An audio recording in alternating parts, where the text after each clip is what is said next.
बच्चों, welcome back to my channel Gyan Setu. स्वागत है आप सभी का जीरो टू हीरो बैच के अंदर।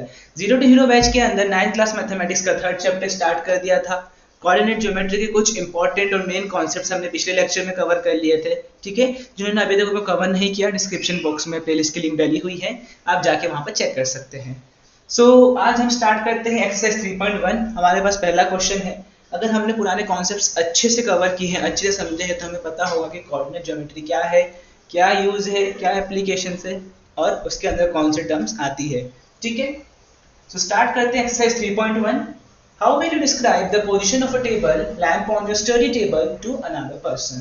ठीक है ना, बहुत बढ़िया, सिंपल सा क्वेश्चन है हमारे पास। हम क्या कर रहे हैं, एक टेबल बना लेते हैं जो लिखा है पहले क्वेश्चन के अंदर। एक स्टडी टेबल है, सपोज ये मेरी स्टडी टेबल है। ठीक है, ये मेरी स्टडी टेबल है, इसकी हाइट कुछ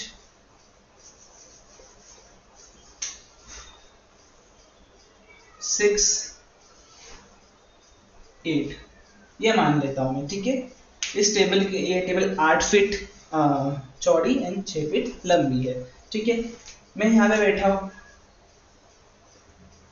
पढ़ाई करने, बहुत बड़ी टेबल है। ठीक है, यहाँ पे पढ़ाई करने बैठा हूँ, ये मेरी स्टडी टेबल है। ठीक है, टेबल के यहाँ मेरा लैंप रखा है, है ना, मेरे ड्राइंग में मत जाना अभी। टेबल के यहाँ पे मैंने लैंप रखा है। ठीक है, अब मुझे क्या करना है, मुझे इस टेबल लैंप की पोजीशन बतानी है दूसरे बंदे को कि मेरे से इसकी पोजीशन क्या है, ये टेबल लैंप मेरे से किस पोजीशन पे आ रहा है। अगर मैं मान लूं, क्या सर हमने पढ़ा था कि हम इसको किसमें डिवाइड कर देते हैं, क्वाड्रेंट्स में डिवाइड कर देते हैं, 4 पोजीशन में। तो ये इनिशियल 0 हो जाएगा, ये वाला x पॉजिटिव, ये वाला x नेगेटिव, नीचे वाला y नेगेटिव, ऊपर वाला y पॉजिटिव। तो ध्यान से देख के बताइए कि लैंप कौन से क्वाड्रेंट में आ रहा है।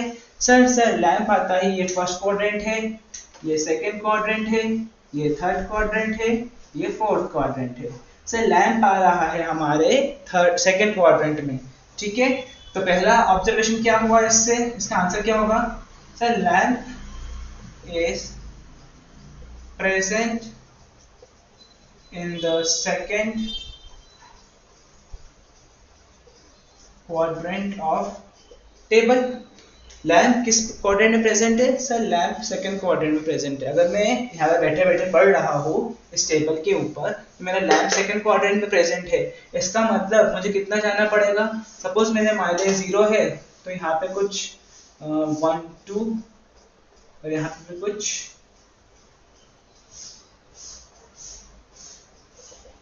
इसको मैंने मान लिया 1.5, इसको मैंने मान लिया 2। तो ये नेगेटिव का 2 होगा, तो मेरे लैंप की पोजीशन क्या होगी, मेरे लैंप के कोऑर्डिनेट्स हो जाएंगे -2, 1.5। समझ में आ रहा है आपको, देखिए क्लियर। क्योंकि मैंने ओरिजिन से माप लिया, मैंने सपोज कर लिया कि 1.5 और -2 है यहाँ के पॉइंट्स। तो इन दोनों के पॉइंट को अगर मैं मैच करूंगा तो मेरा कोऑर्डिनेट क्या होगा, -2, 1.5। तो मैंने बता दिया कि मेरा लैंप किस पोजीशन पर है, मेरा लैंप -2, 1.5 कोऑर्डिनेट पर है। ठीक है, और कौन से क्वाड्रेंट में आ रहा है, सेकंड क्वाड्रेंट में आ रहा है। तो ये हो गया हमारे फर्स्ट क्वेश्चन का सॉल्यूशन। सर ये किस टाइप का सॉल्यूशन है, ना कोई इसका प्रॉपर आंसर है हमारे पास। देखिए कोऑर्डिनेट ज्योमेट्री के अंदर हमें कुछ इस टाइप के क्वेश्चन मिलेंगे जहां हमें अजम्पशन करना है, अज्यूम करना है कि भाई हमारे पास एक टेबल की लेंथ इतनी है, कोई इसको 15/10 ले लेता, कोई इसको 12/8 ले लेता, हमने 6/8 लिया है। आप अपने अकॉर्डिंग लेंथ चेंज कर सकते हैं, but the important thing is कि आपको समझाते आना चाहिए कि अगर मैंने लैंप को यहाँ रखा है तो लैंप मेरा कौन सा क्वाड्रेंट में आ रहा है, सेकंड क्वाड्रेंट में आ रहा है। ठीक है, उसके कोऑर्डिनेट्स क्या हो सकते हैं, उसके कोऑर्डिनेट्स ये हो सकते हैं। ठीक है ना, ये हमने अज्यूम किया है, हमने अजम्पशन लिया है। क्लियर, और कोऑर्डिनेट ज्योमेट्री के अंदर सारे क्वेश्चन से अजम्पशन के बेसिस पर ही आएंगे। ठीक है, चलिए सेकेंड क्वेश्चन है हमारे पास। सेकेंड क्वेश्चन हमारे पास एक स्ट्रीट का प्लान गिवन है। ठीक है, स्ट्रीट प्लान के अंदर क्या करना है, हमें एक मैप मान लेते हैं। सबसे पहले तो मैं एक पूरी की पूरी बाउंड्री बना देता हूँ। ठीक है, आप ट्राई कीजिए कि स्केल पेंसिल से बना इसको एग्जामिनेशन में। अगर ऐसे कुछ टाइप के क्वेश्चन आते नहीं है एग्जाम में, बट इन केस अगर कभी आए तो आपको स्केल पेंसिल से बनाना ताकि प्रॉपर डायग्राम दिख सके। ठीक है, क्वेश्चन में लिखा था, आप क्वेश्चन को रीड कर सकते हैं आपकी बुक में, क्वेश्चन बहुत बड़ा है, पूरा पूरा बोर्ड उसमें कवर हो जाएगा, इसलिए मैंने इसको डैश डैश फॉर्म में लिख दिया है। दो मेन स्ट्रीट है, ठीक है।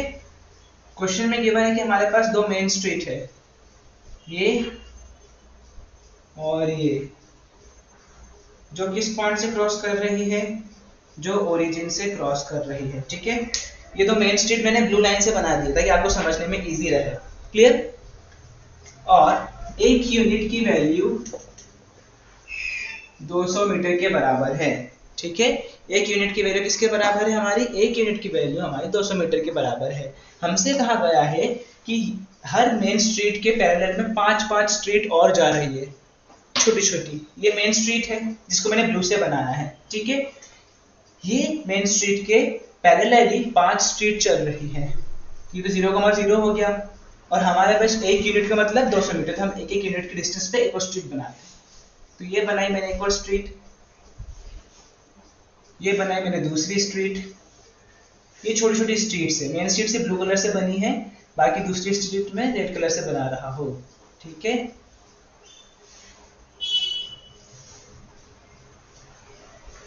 बन गई 1 2 3 4 5। इनके कोऑर्डिनेट फाइंड आउट करना भी इजी है, ये 0 है, ये 1, ये 2, ये 3, ये 4, ये 5। सेम और 5 स्ट्रीट अब इस मेन रोड के पैरेलल चल रही है, तो हमने बना दी मेन रोड के parallel 5 street, street number 1, street number 2, street number 3, street number 4 और स्ट्रीट नंबर 5। सर डायग्राम देख के मजा तो आ गया, बट समझा रहा हूँ चलिए, ठीक है। तो 1 2 3 4 5 ये हो गए y के कोऑर्डिनेट। अब ध्यान से देखेंगे तो हर एक स्ट्रीट किसी क्रॉस पॉइंट पे मीट कर रही है।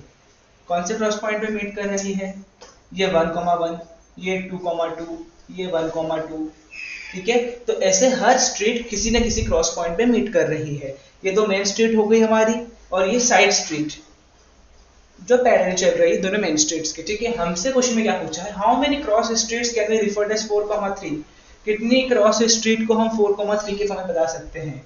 तो ये चले 4 और ये आया 3, ये पॉइंट कौन सा हो जाएगा हमारा, ये पॉइंट हो जाएगा हमारा 4,3। तो कितनी स्ट्रीट बता सकते हैं 4,3 के फॉर्म में, एक ही स्ट्रीट बता सकते हैं हम। ध्यान से देखेंगे जब ये दोनों क्रॉस करेंगे तो एक स्ट्रीट, ठीक है, दिस ये दोनों क्रॉस करेंगे तो एक स्ट्रीट बन जाएगी, एक रास्ता बन जाएगा। तो हम 4,3 के क्रॉस स्ट्रीट को कैसे डिफाइन कर सकते हैं, सिर्फ एक पॉइंट से। Similarly 3,4, how many cross streets can be referred as 3,4, ये चला 3, ये आया हमारे पास 4, तो इस पॉइंट पे क्या हो जाएगा 3,4। तो 3,4 में भी कितने क्रॉस स्ट्रीट रेफर हो रहे हैं, सिर्फ एक ही क्रॉस स्ट्रीट रेफर हो रहा है, ठीक है। हमें बताना था इस क्वेश्चन में कि how many cross streets can be referred as 4,3, कितने क्रॉस स्ट्रीट को हम 4,3 के फॉर्म में बता सकते हैं। हम एक ही बता सकते हैं, क्योंकि जब दो स्ट्रीट क्रॉस करेगी ना तो एक क्रॉस स्ट्रीट बनेगा, और सिर्फ एक ही क्रॉस स्ट्रीट पे 4,3 बन रहा है। सिमिलरली 3,4 भी सिर्फ एक ही क्रॉस स्ट्रीट पे बन रहा है, ठीक है। तो मैंने बताया था आपको कि आपको कोऑर्डिनेट ज्योमेट्री में कुछ प्रॉपर एकदम फिक्स जिसका सॉल्यूशन आ जाएगा, जैसे हमने पिछले पॉइंट में देखा था कि रूट्स निकल रहे, प्रॉपर आंसर आ रहा है, इस टाइप के सॉल्यूशन नहीं मिलेंगे। कोऑर्डिनेट ज्योमेट्री के अंदर आपको डायग्राम बेसिस पे सॉल्यूशन को एक्सप्लेन करना है, अच्छे से समझाना है अजम्पशन देकर, ठीक है। चलिए मूव करते हैं हमारे 3.2 एक्सरसाइज की तरफ। सर इतनी जल्दी हम 3.2 पे भी आ गए, बीच में कुछ कॉन्सेप्ट वगैरह नहीं। देखिए जितने भी कॉन्सेप्ट बचे हुए थे बीच के, वो हमने फर्स्ट लेक्चर में कवर कर लिए हैं, ठीक है। क्या होता है कोऑर्डिनेट्स, क्या होते हैं एब्सिसा, क्या होता है ऑर्डिनेट। जनरली एक्स एक्सिस पे आने वाली वैल्यू को हम एब्सिसा बोलते हैं, वाई एक्सिस की वैल्यूज को हम ऑर्डिनेट्स बोलते हैं, ठीक है। सर एक नई टर्म दिख रही है इसके अंदर, हमें बस ये कार्टेशियन प्लेन, बस यही समझ में नहीं आया। देखिए ये कवर नहीं किया मैंने पिछले बार, बिकॉज उस टाइम पे हमने इसकी रिक्वायरमेंट नहीं देखी थी, ठीक है। और जनरली कार्टेशियन प्लेन बहुत ईजी है, जैसे कि मैंने एक प्लेन बना दिया, प्लेन मतलब आप समझ ही रहे हैं प्लेन कैसा बनता है, एक्स एक्सिस और वाई एक्सिस की हेल्प से बनता है, ठीक है। तो ये जो प्लेन बना है इसका नाम क्या रखा था हमने पिछली बार, सर इसका नाम रखा था हमने एक्स वाई प्लेन। बस इसी एक्स वाई प्लेन को कहा जाता है क्या, कार्टेशियन प्लेन। उसका नेमिंग कन्वेंशन है, बाकी और ऐसा कुछ ऐसा बड़ा रॉकेट साइंस नहीं है इसमें, ठीक है। सिर्फ एक्स वाई प्लेन भी हम क्या कहते हैं, कार्टेशियन प्लेन कहते हैं, ठीक है। चलिए मूव करते हैं फर्स्ट क्वेश्चन की तरफ। What is the name of horizontal and vertical lines drawn to determine the position of any point in the Cartesian plane. बहुत इजी क्वेश्चन है, ठीक है। मुझे देखते ही इसका आंसर पता चल गया। दो चीजें पूछी है हमसे, वन इज हॉरिजॉन्टल, दूसरी वर्टिकल। हॉरिजॉन्टल मतलब क्या है, जो लेटी हुई है। वर्टिकल मतलब क्या है, जो खड़ी हुई है, ठीक है। तो हॉरिजॉन्टल की बात करूं तो हॉरिजॉन्टल लाइन को क्या कहेंगे, क्या है हॉरिजॉन्टल लाइन, इसकी बात चल रही है। ये कौन सी लाइन है सर, ये है हमारी एक्स एक्सिस। और वर्टिकल की बात करूं तो ये वर्टिकल लाइन है। सर वर्टिकल लाइन कौन सी हो जाएगी, वर्टिकल हो जाएगी हमारी सर वाई एक्सिस। खत्म हमारा फर्स्ट क्वेश्चन, ठीक है। चलिए मूव करते हैं नेक्स्ट क्वेश्चन की तरफ। नेक्स्ट क्वेश्चन बहुत इजी है, ध्यान से देखेंगे। हम कर चुके हैं ऑलरेडी कवर फर्स्ट लेक्चर में। What is the name of each part of the plane formed by this two lines. जब भी पार्ट की बात आए, हमने पढ़ा था क्या सर, हमने ये देखा था कि हमने जब भी ग्राफ ड्रॉ किया था तो इस प्लेन, ये पूरा पूरा कौन सा प्लेन है सर, कार्टेशियन प्लेन है। अभी आपने बताया कि ये y डैश x डैश, ये पूरा मिलके एक्स वाई प्लेन बनाते हैं, जिसको हम कार्टेशियन प्लेन भी बुलाते हैं, ठीक है। तो हमें कहा गया है कि हर एक पार्ट का नाम क्या होगा। हमें पता है ये इस पार्ट का नाम क्या है, ये फर्स्ट क्वाड्रेंट है। इस पार्ट का नाम क्या है सर, ये सेकंड क्वाड्रेंट है। इस पार्ट का नाम क्या है सर, ये थर्ड क्वाड्रेंट है। इसका नाम क्या है सर, ये फोर्थ क्वाड्रेंट है। बस वही लिखना है, यहाँ पर नेम लिखना है, सिंपल।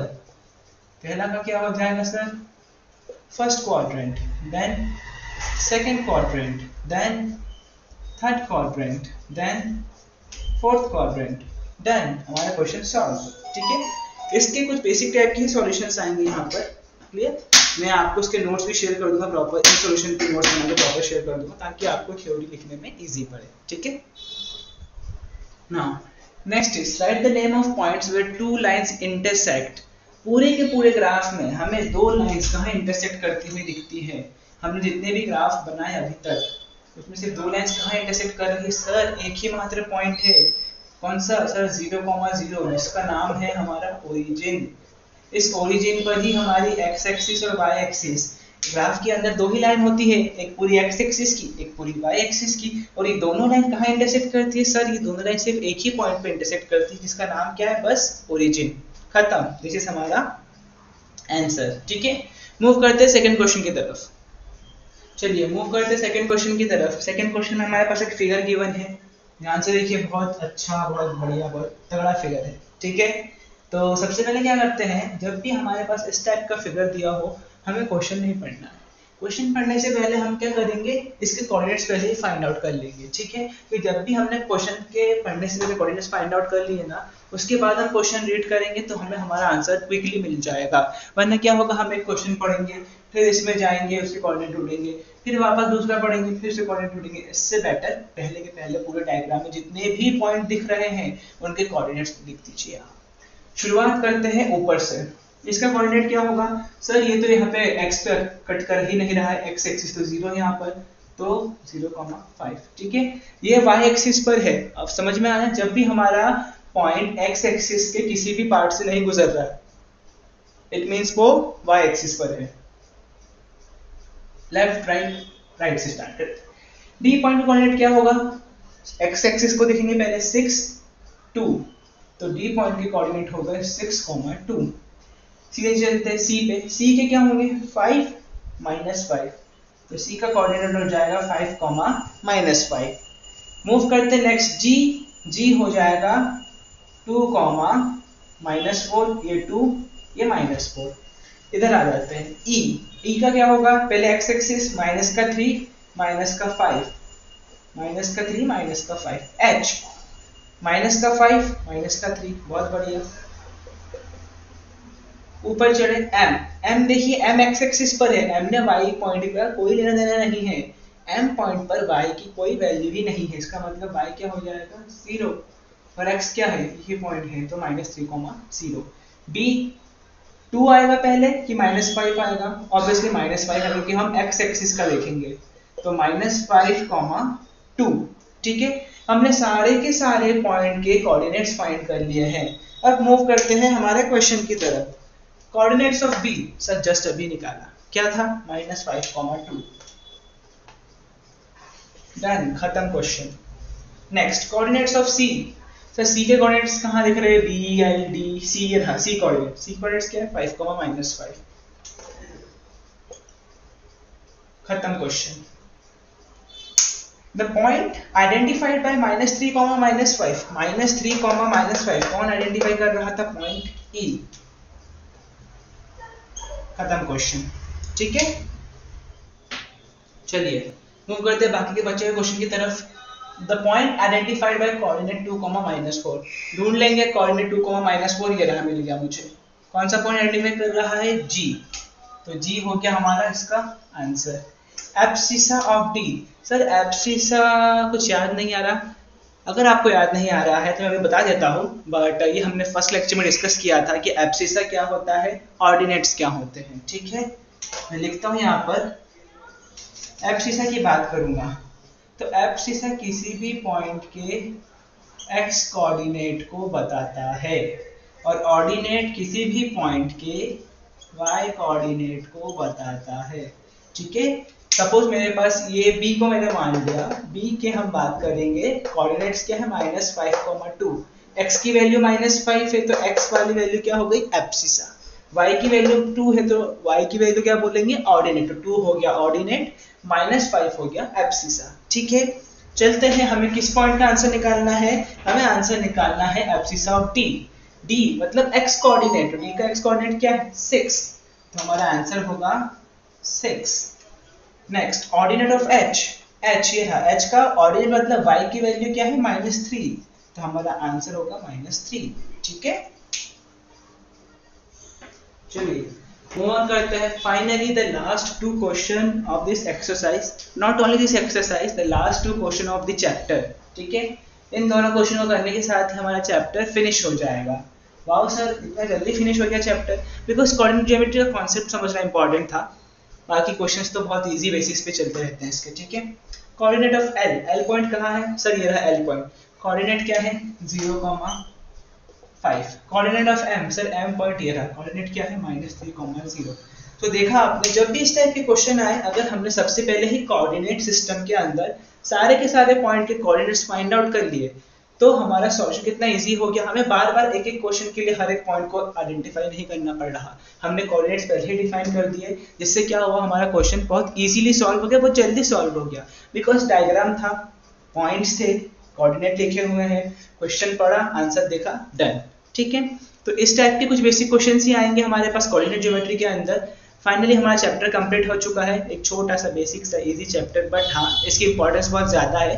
आप इसके रियल लाइफ एप्लीकेशन भी देखें, ठीक है।